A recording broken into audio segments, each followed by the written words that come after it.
And what we're going to do tonight is we're going to have a look at the text, and then we're going to break and open it up for us to engage a bit with each other about how to apply some of these things. But, the Christian life can be quite hard. It can be one of endurance. And as we've heard, many of us have had to have endured on various degrees from others. But sometimes it can be hard. And many times we often fail. Some of us don't fail outwardly, but many of us, I'm sure, would confess that we've failed inwardly. But the Bible doesn't leave us on our own. It's going to give us tools how to endure if we would apply them. So turn with me to Hebrews chapter 12.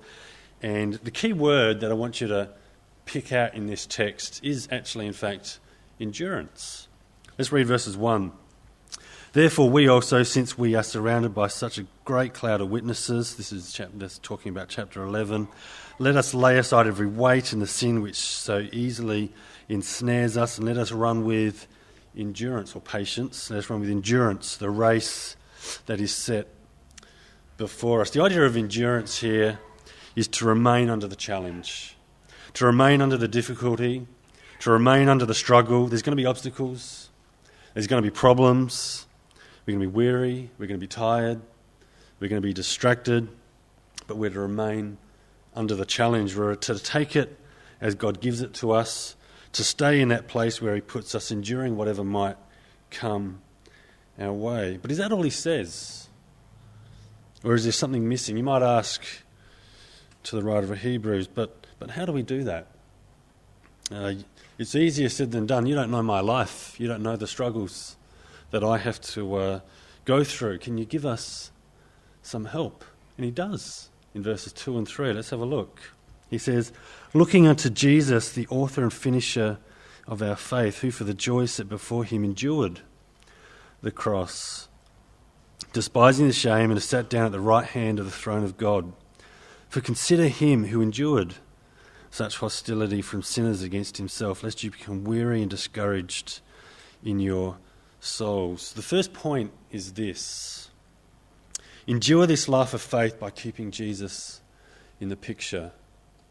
Endure this life of faith by keeping Jesus in the picture. We're to run with endurance, not by grin and bearing it, but by looking to Jesus. But what are we supposed to actually see specifically? It's quite general. When we look at Jesus, what are we supposed to actually see? Well, the text is going to tell us. Have a look. Looking unto Jesus, the author and finisher of our faith. There's two things we're meant to see, and they're this. Jesus has a pervasive and intimate involvement in every part of your life. And the second thing we're meant to see is Jesus models an example of enduring faith to follow, and we see that in the second part of 2 and 3. But let's look at the first part, the founder and perfecter of our faith, or the author and finisher of our faith. Jesus is there at the beginning of the journey, and he'll be there right through to the end. In fact, he'll make sure you get to the end. But it's deeper still. This bookend structure that he uses here, the author and finisher, or the author and perfecter of our faith, it's meant to portray intentionality with your life. He has a plan for your life, and he's going to achieve it. He who began a good work will complete it. You know what's amazing about the gospel is that Jesus came to earth, he paid for your sin by dying on the cross, and he offers to everyone the opportunity to partake of a new life if you put your faith in him. And if you do that, he will personally invade your life and start working things out for your good. What an amazing promise. So the first thing he says is run with endurance, knowing this: your life is not at all random to God. Your life isn't random to God. The second thing we're to see is look at how Jesus models a life of enduring faith. Look in verses 2. He endured the cross.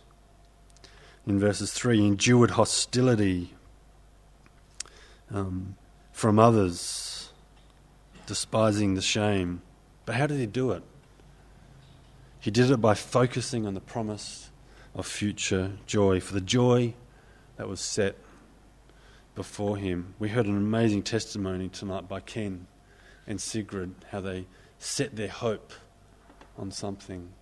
What an amazing testimony. So the first point is this: endure this life of faith by keeping Jesus in the picture. He is a pervasive and intimate involvement in every part of your life. He's the author and finisher of your faith in the journey. And second thing to focus on, Jesus is going to model what enduring faith looks like. Look at that. Let's read verses 4 to 11. You have not resisted to bloodshed, striving against sin. And have you forgotten the exhortation which speaks to you as sons? My son, do not despise the chastening of the Lord, nor be discouraged when you are rebuked by him. For whom the Lord loves, he chastens and scourges every son whom he receives. If you endure chastening, God deals with you as sons. For what son is there whom a father does not chasten? But if you are without chastening, of which you have become partakers, then you are. We're going to change the word up here for appropriateness, I think. Then you're illegitimate and not sons. Furthermore, we have human fathers who corrected us, and we've paid them respect. Shall we not much more readily be in subjection to the Father of spirits and live? For they indeed for a few days chastened us as seemed best to them, but he does so for our profit, that we may be partakers of his holiness. It's a key section. Now, no chastening seems to be joyful in the present, but grievous or quite painful. Nevertheless, afterwards it yields the peaceable fruit of righteousness to those who have been trained by it. The second point is this: is enduring this life of faith allows God to work righteousness in your life. Enduring this life of faith allows God to work righteousness in your faith. You might ask, what does discipline or chastising have to do with anything here? How does this relate to endurance? Why jump? Has he changed the subject? Well, the writer sort of anticipates an objection or question raised. We don't specifically know what it is, but it might have something to do with this. It could be, why must people suffer whom God loves? Why do they have to endure sufferings of insult, rejection, persecution, etc. at all? Surely these experiences are enough to make us lose heart and maybe even doubt God's love. And you can see that sort of answering that objection in verses 5. Have you forgotten the exhortation? Is there something you have forgotten? Just a quick footnote here, and as way of parenthesis, just to explain something.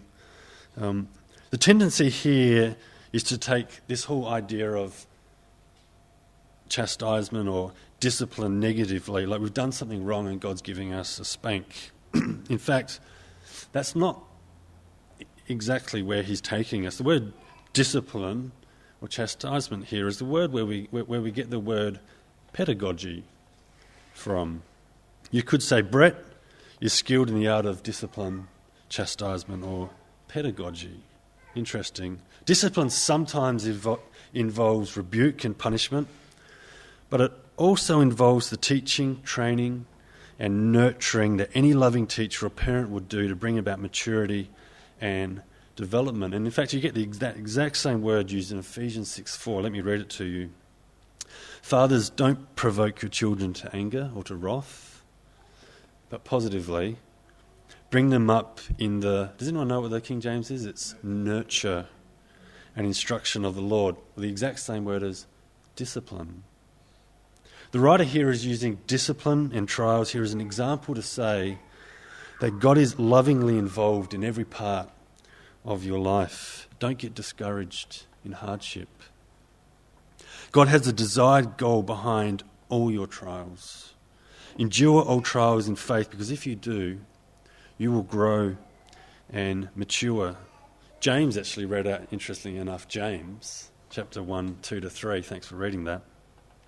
Count all trials as joy. Why? Because the testing of your faith produces endurance or steadfastness. And if you let endurance have its intended effect, you will be disciplined, nurtured, or trained. Or as verse 10 says in our passage here, that we may be partakers of his holiness. Remember, Jesus, who is the author and perfecter of your faith, has an intimate involvement and pervasive involvement in every part of your life for your good. So what does this have to do with endurance? It comes out in verses 11 when you see the word afterward or later. Have a look at verses 11.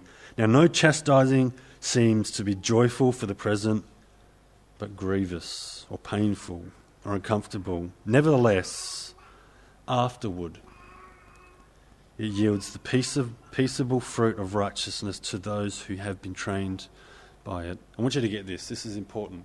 All right? There's an emphasis here on hindsight. It may be impossible in the middle of suffering to see what good outcome it might have. And it may be impossible to talk blandly about the educative value of suffering in the situation, which is likely to be counterproductive. But the perspective our author offers here is this. He's calling at least for a willingness to suspend our negative reaction until we're able to see it in a proper perspective. He's calling us for at least a willingness to suspend our negative reaction until we're able to see it in its proper perspective. For the present, we're called to recognise God in our experiences. We're called to recognise in our experiences the hand of God, who alone knows the whole picture and whom we can trust as our utterly reliable Father. So the point is to endure what life brings, allowing God to produce the peaceful or peaceable fruit of righteousness in your life. Nevertheless, afterward or later, it yields the peaceable fruit of righteousness to those that have been trained by it. So how do we respond? How does this affect us practically? And this is where he wants to take us. And next sermon, we'll unpack this more because this is where he's going to take us. But just for tonight, have a look at verses 12 and 13. He says, therefore, strengthen the hands which hang down and the feeble knees, and make straight paths for your feet, so that what's lame may not be dislocated, but rather be healed. The third and last point is this. Endure this life of faith not by passively bearing it, but actively being positive and focused, which brings healing to yourself and others. Endure this life of faith not by passively bearing it, but actively being positive and focused, which brings healing to yourself and others. The action that he's calling for in verses 12 comes from the therefore, which is actually in verse 11, where she says, afterwards, this painful experience that God is working through is going to yield the peaceable fruit of righteousness to those who've been trained for it. Therefore, strengthen those hands which are hanging down and the feeble knees, and make straight paths for your feet. Because endurance promises rewards, don't let life get you down, but pick yourself up and encourage others to press on. You know, laying in bed all day will only weaken your muscles. Activity will bring strength and growth. This isn't in my notes, but I'm going to mention it anyway because this is sort of kind of interesting for those that are interested in physiology. But if you lay in bed for 1 week, every single day from then on, you lose 5% of your muscle mass. That's why it's so hard for ICU patients to recover after a long stay. You lose 5% of your muscle mass after the first week of laying in bed. It's debilitating. When you and others are going through a hard time, you have two options. You have two options. Either you can throw a pity party and invite them over. This is just going to make you feel worse and bring them down also. Or you can put steel into your backbone by joyfully looking to Jesus, clinging on to the hope that God will do what is right and best for your good and learn from the circumstance. And then let those lessons learned and that energy challenge, encourage and lift up others in their circumstances. Hewell Jones says this: "It's the active trust and exercising of faith that strengthens what is weak and so brings healing." It's the active trust and exercising of faith that strengthens what is weak and so brings healing. Active faith is what brings healing in hurting situations. Active faith is what brings healing in hurting situations. So in closing, endure this life of faith by keeping Jesus in the picture. Enduring this life of faith allows God to work righteousness in your life. And you may not notice it in the present. It may be to come that you will see. Endure this life of faith not by passively bearing it, but actively being positive, strengthening those drooping hands and those weak knees, and being focused, making straight those paths, which is going to bring healing to yourself and to others.